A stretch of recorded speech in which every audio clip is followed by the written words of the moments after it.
आपने कहा बिहार के पास संसाधन नहीं है, आपने कहा बिहार में जमीन की प्रोडक्टिविटी वैसी नहीं है जो पंजाब में है। इस गरीब और रिसोर्स विहीन बिहार में पिछले वित्तीय वर्ष में बिहार के लोगों ने बैंकों में पैसा जमा किया है 4,61,000 करोड़ रुपया। जो बाहर काम करते हैं? नहीं, जो बिहार के बैंकों में जमा हुआ, जो बैंक बिहार में काम ऑपरेट करते हैं, उन्होंने टोटल डिपॉजिट बिहार में लिया 4,61,000 करोड़ रुपया। आरबीआई एक आंकड़ा जारी करता है जिसको कहते हैं सीडी रेशियो। जितना पैसा बैंकों में जमा हुआ उसके एवज में बैंक आपको ऋण देता है। एक वैधानिक व्यवस्था है या बैंकिंग मॉडल है कि करीब करीब 70% पैसा जो बैंकों में जमा होता है वो पैसा आपको ऋण के तौर पर समाज को वापस देना है। बिजनेस करने के लिए, घर बनाने के लिए, गाड़ी खरीदने के लिए, रोजगार करने के लिए, खेती करने के लिए।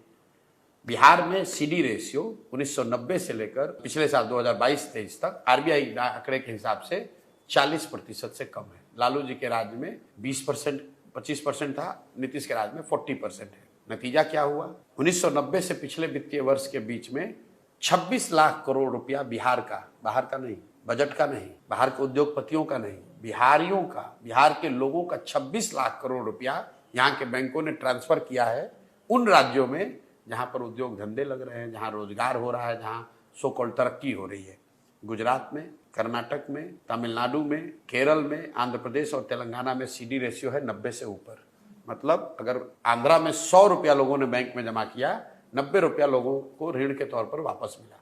बिहार में कितना मिला? 30 रुपया, 35 रुपया। तो पैसा हम लोग का, लेबर हम लोग का, और सामान वहां से बन गया तो बिक रहा है बिहार में। जब हम लोग गुलाम थे तो क्या होता था? कपास की खेती देश में होती थी, फैक्ट्री इंग्लैंड में थी, बिल्कुल, वहां से कपड़ा बनता था और कपड़ा लाकर वापस बेचा जाता था। वही तो हो रहा है बिहार में। मैं आपको ये बताना चाह रहा हूं कि बिहार सरकार का बजट है 2,46,000 करोड़ रुपए इस साल का।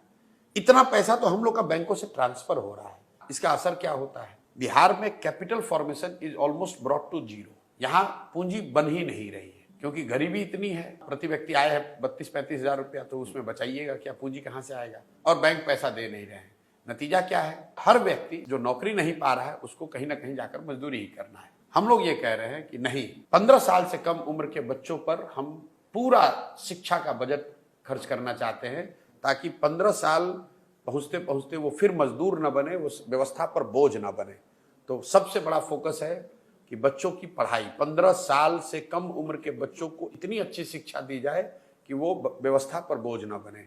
15 से 45-50 साल उम्र के लोग, अब उनको पढ़ाया नहीं जा सकता है। उनको हम लोग पूंजी देना चाहते हैं, उनको सस्ते सुलभ दर पर लोन मिले ताकि वो कुछ ना कुछ रोजी रोजगार पूंजी का इस्तेमाल कर सकें।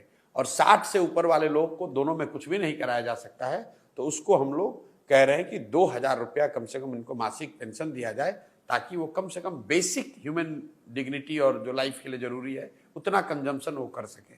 ये 3 मूल बातें जो हम लोग कह रहे हैं।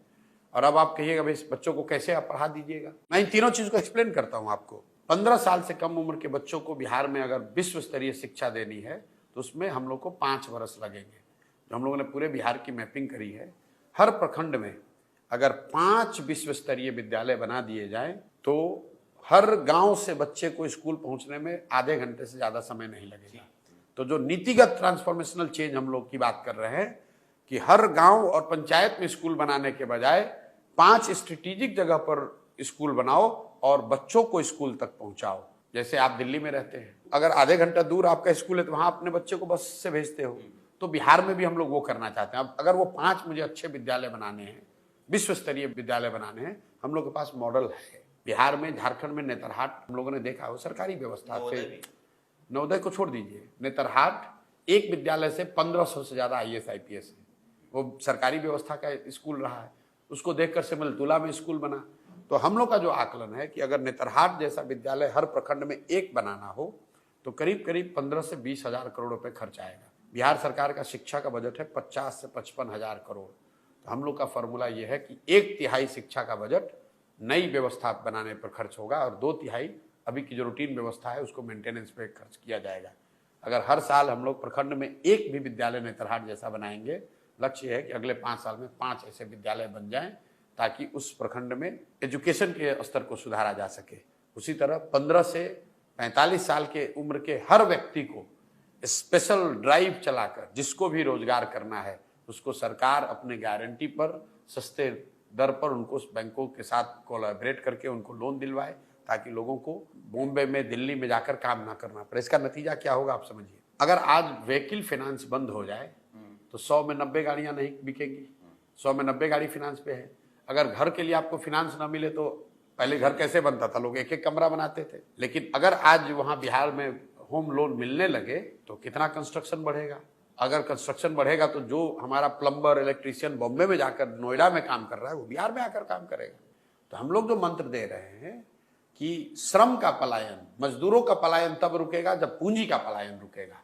पूंजी का पलायन रोको, बुद्धि का पलायन उससे रुकेगा, और जब बुद्धि का पलायन रुकेगा तो उससे श्रम का पलायन अपने आप रुक जाएगा। पूंजी और बुद्धि के पलायन को रोककर बिहार के पलायन को रोका जा सकता है। जब पूंजी नहीं है, जो पढ़े लिखे बुद्धिमान लोग बिहार में नहीं रहेंगे, तो जो जितने श्रमिक बच गए उनको तो बाहर जाना ही पड़ेगा।